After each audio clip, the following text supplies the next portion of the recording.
Намираме се на главната, на един голям град. Знаете кой е този град? Кажете здравей. Съзнахме, че сме гладни.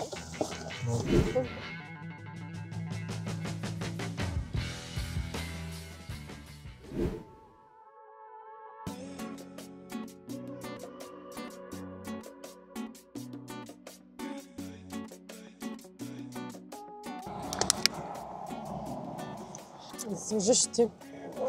Не искам да се виждам аз. Ето виж колко хубаво изглежда. Много ми харесва как изглежда. Така, ще ви водим на приключение.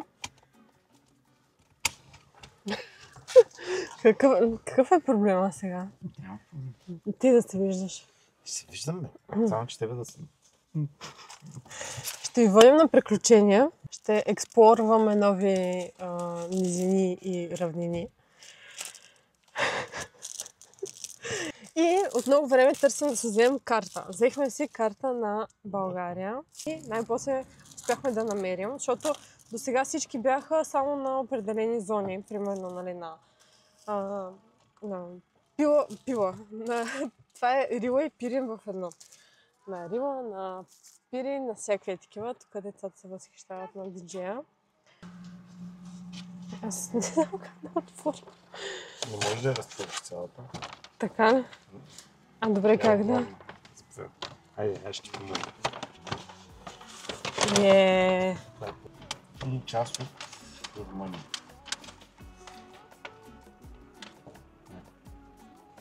Лом. Вече така. Добре, страхотно. Дай да се намерим сега където сме ние. Още не сме казали къде ще ходим. Hello, здравейте. Но ще разберете скоро. Да. Ето тук сме. Намерихме се. А, да, в Поликраище. В Поликраище сме. Който знае, знае. Ето така изглежда. Това е свитото. После ще излезем навън, да покажем разпъвната. Добре. Айде.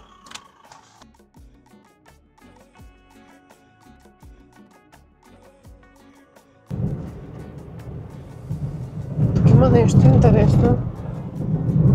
И тук можем да слезем. Да, има такива градински фигури, да.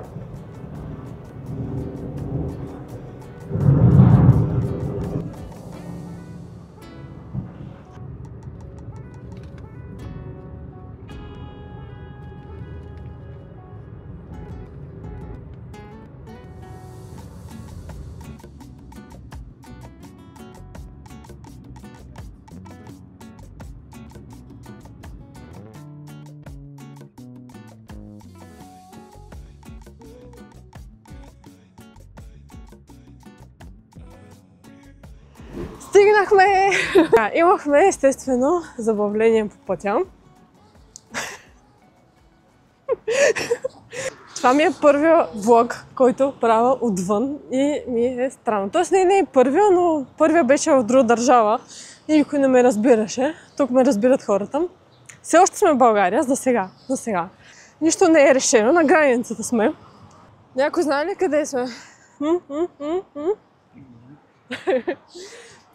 Сега ще върнем да покажем. Какво се случи на пътя? Спря ни полиция. Не полиция, толаджи, защото нямахме винетка. Купихме си винетка плюс глоба. Така че вече имаме винетка, всичко е точно. Може да се върнем. Намираме се на главната, на един голям град. Знаете кой е този град?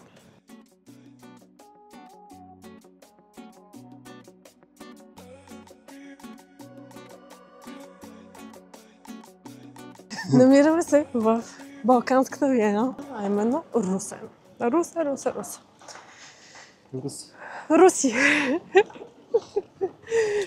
И ще се правим на туристи в Руси. Освен, че ще се правим на туристи, ще бъдем и туристи, защото ние е първото идване. Както вече споменах, Русе е Балканската Виена или още известна като Малката Виена. Това е така, защото градът е известен с елегантната си архитектура от края на 19 и началото на 20 век, което разбира се му печели и прозвището Малката Виена. Потвърждавам, наистина архитектурата е страхотна. Продължаваме с рубриката Любопитно и малко интересни факти за Русе. Това е градът на първите неща. Той е известен с многото нововъведения. Някои от тях са първата печатница, първата кинопрожекция, първата железопътна линия, първата метеорологична станция и първият асансьор. Русе номер 1. Бъдете с мен, ще се опитам да произнеса римското име на Русе. Сексагинта Приста. Правилно чухте, който ме разбрал, но това е римското име на Русе, което всъщност означава пристанището на 60-те кораба. Ами, много добре се чувствам. Малко е студено, но нямам проблем. Сложихме един случай и всичко е под контрол. В момента се разхождаме по някакъв парк. И търсим Дунава. Мисля, че го видях.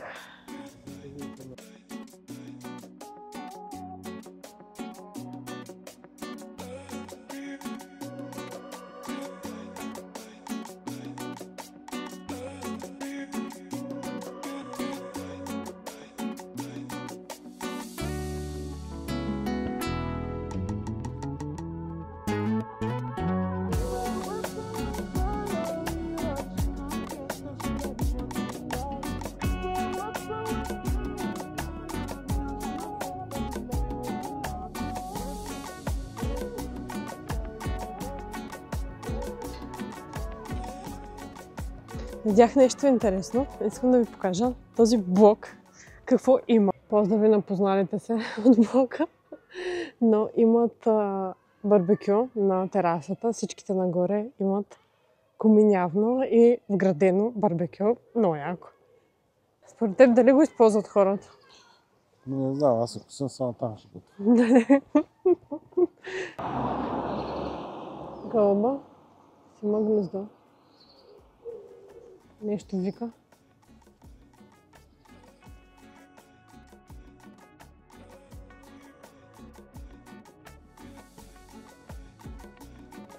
Тук гълбите са много големи.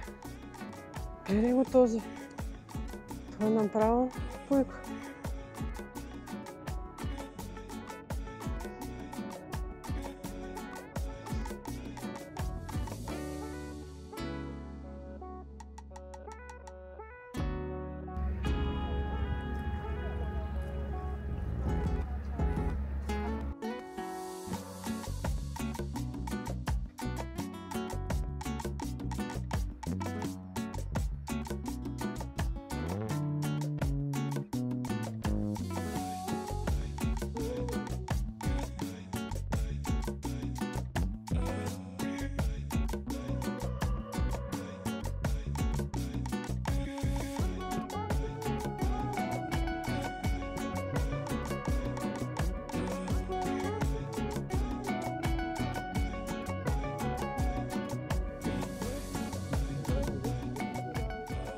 Кажете здравей на Румъния.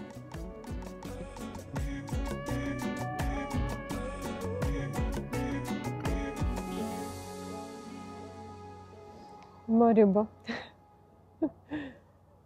Поне на пръв поглед. Кажи, ядете, че не си взе въдицата. Не съм дошъл за. Между другото, Русе ни посреща с вятър. Нормално. До реката сме. Много студено. Да. Кучето не го взехме. И забелязвам, че има доста кучета тук. Разхождайки, смисъл такъв домашен кучета. А нашето напоследък не се разбира с нищо и никой.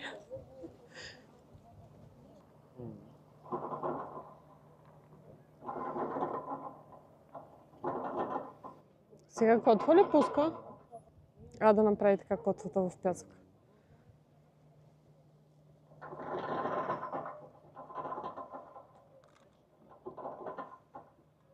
Видяхме Дунава, разходихме се покрай него И се връщаме на главното. Общо взето ще разходим малко тук и май ще трябва да се прибираме, тъй като стана вече се смърчава и не. Там са го написали като от тях. Тук сме пред едно кафе, понеже табелата са написали като приятели филма и мислех, че вътре е като тях, но не. Да кажа нещо за картата. Взехме си хартиената карта на България, защото искаме да се изгубим с карта някъде. Или поне да се научим да я четем. Аз да се науча да я чета. Ме поправят тук.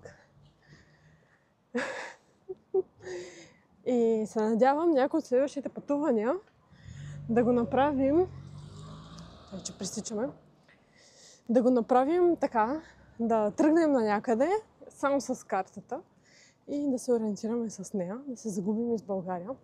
С картата, не да е много загубване, но да. Можем да направим нещо такова.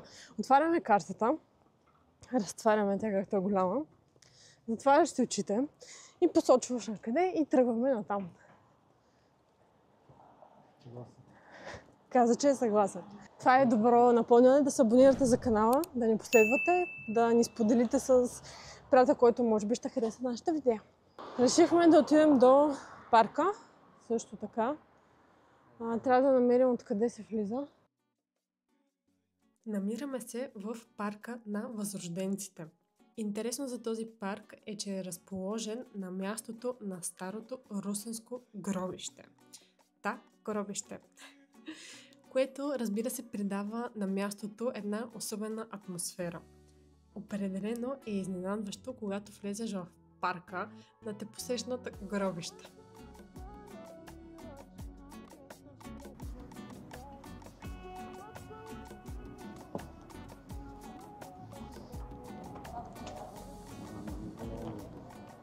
Да, намираме се пред пантеона на възрожденците. Това е паметник Костница. Сиреч долу има кости. Открите през 1978 година от архитектът Никола Николов. В него са погребани 39 известни българи, след които Любен Каравелов, Захари Стоянов, Стефан Караджа, Панайот Хитов, Баба Тонка, Никола Обретенов и така нататък. Почти през целия ден имаше облаци, беше така мрачно и се усещаше мириса на дъжд във въздуха. Успяхме да избягаме от дъжда. Малко ни поваля на път, но при пристигането ни на следващата дестинация ни посрещна сухо време, та даже и една идея по-топло от Русе. Осъзнахме, че сме гладни и че нещо трябва да ядем. И решихме, че ще пробваме нещо ново, което до сега не сме яли. Намираме се, между другото, в Велико Търново, може би по стълбите си личи. И сме в издирване на интересно ястие. Сега ще го видите. Издирваме Мистер Картоф. Пълнени картофи с някакви вкусотийки. Но нещо не ни се получава издирването както трябва. Няма такова нещо тук. А в мапса пише, че има и че е отворено. Google не знам как да обяснява.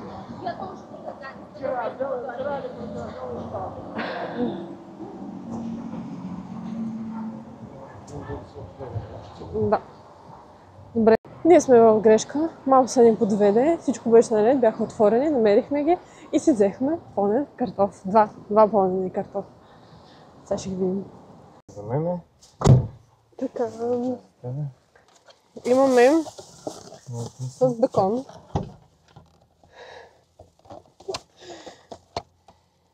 Изглежда ето така. И с пилешко.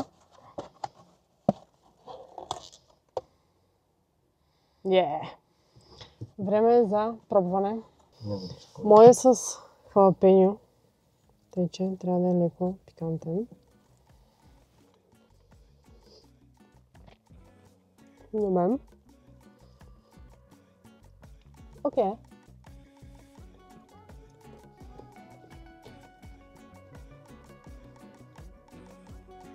Интересно. Имаха и масло с белки, като също е много хубаво. Ами хубаво. Може ли да пробвам твоето?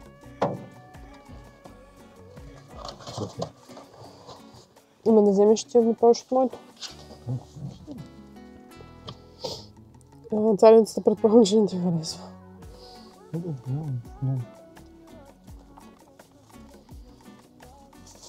Да. Тая руска салата да ти я сложи, а нямаше да знам. За моя вкус. Кое ти харесва повече? Твоето. Ето, вече може да кажем, че сме яли и пълнен картоф.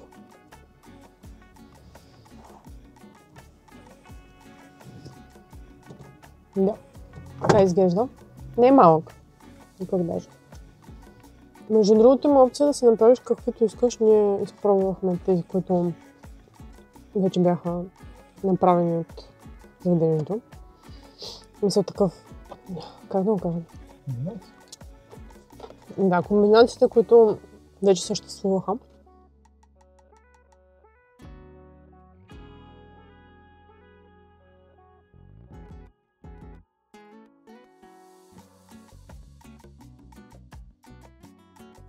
Първите впечатления от Русе са добри. Надявам се да има и следващи. Не е лош града, между другото. Много е красиво всъщност. Предполагам, че лятото, когато е разцъфнало и зеленичко хубаво, ще още по-хубаво. И няма да духа толкова и да е толкова студено, но аз съм доволна. Това беше всичко от нас и от Русе. Надявам се видеото да ви е харесало, ако е било така и ако искате да виждате още от нашите видеа, не забравяйте да се абонирате за канала и да харесате видеото. Ще се видим следващата седмица. Чао и до нови срещи!